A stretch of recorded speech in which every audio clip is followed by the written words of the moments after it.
क्योंकि वो वही सारा वेट उठा रही है, ब्रेन का भी 10 रिब्स, पूरा रिब्स एक्चुअली पूरा। जो स्पाइन है वो हमारे ब्रेन से लेके और हमारा जो हिप पोर्शन और नीचे उसका एक जंक्शन है जो से दोनों को एक्सियल स्केलेटन हम जिसे बोलते हैं। तो स्पाइन जो है हमारा सबसे ऊपर जो पोर्शन है वो हमारे स्कल का जो ऑक्सीपिट रीजन है वहां से जुड़ती है। वहां पे सर्वाइकल स्पाइन की हमारी 6 7 स्पाइन होती है और फिर सबसे ऊपर एटलस है। तो एटलस जो है जो सबसे पहले नंबर की सर्वाइकल स्पाइन है वो कनेक्ट करती है ऑक्सीपिटल बोन से।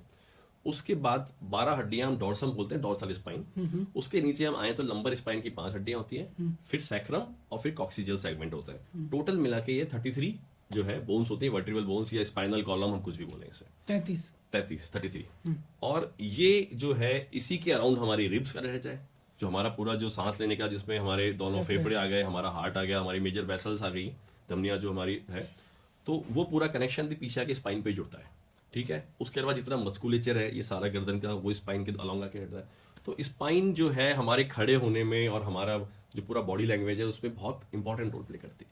तो सारा वेट हमारा स्पाइन उठा रहा है। नेचुरली जो वेट ट्रांसमिशन है it is through spine only. Spine की सबसे कॉमन प्रॉब्लम्स क्या है बच्चों के अंदर? सर बच्चों में अगर हम डेवलपमेंटल प्रॉब्लम्स को हटा दें जो जन्मजात होती हैं, तो अभी स्पाइनल ट्यूमर्स कॉमन होते हैं बच्चों में। कुछ ऐसे स्पाइनल ट्यूमर जो बच्चों में पाए जाते हैं, पेंडोमा और कुछ ऐसे ट्यूमर्स होते हैं। उसके अलावा जो आज मैं सिनेरियो में देख रहा हूँ वो यही है कि सर्वाइकल स्पाइन से बच्चे बहुत ज्यादा परेशान हैं। अगर हम ट्रॉमा और ट्यूमर को हटा दें तो सर्वाइकल स्पाइन बच्चों में बहुत ज्यादा अफेक्ट कर रही है। बच्चों में लंबर स्पाइन का इतना इशू नहीं होता है अनटिल अनलेस कुछ वो फुटबॉल खेल रहा है, कुछ खेलता हो गिर गया, पेड़ से गिर गया, तो बात अलग है।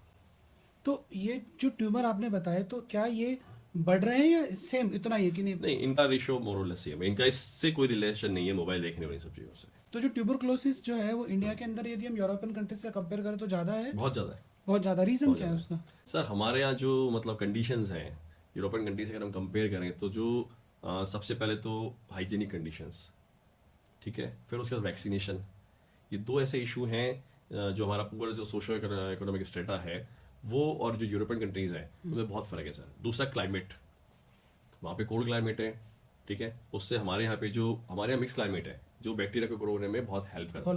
बिल्कुल। और फिर फैमिलीज वगैरह? वही हाइजीनिक कंडीशन, या आज जैसे आप देखेंगे स्लम्स एरिया में और दूसरे एरिया में वहाँ पे एक एक घर में 5 5 6 6 लोग एक ही कमरे में रह रहे हैं, तो वहाँ एक से दूसरे से कॉन्टेमिनेशन बहुत जल्दी फैलता है तो ट्यूबरक्लोसिस का।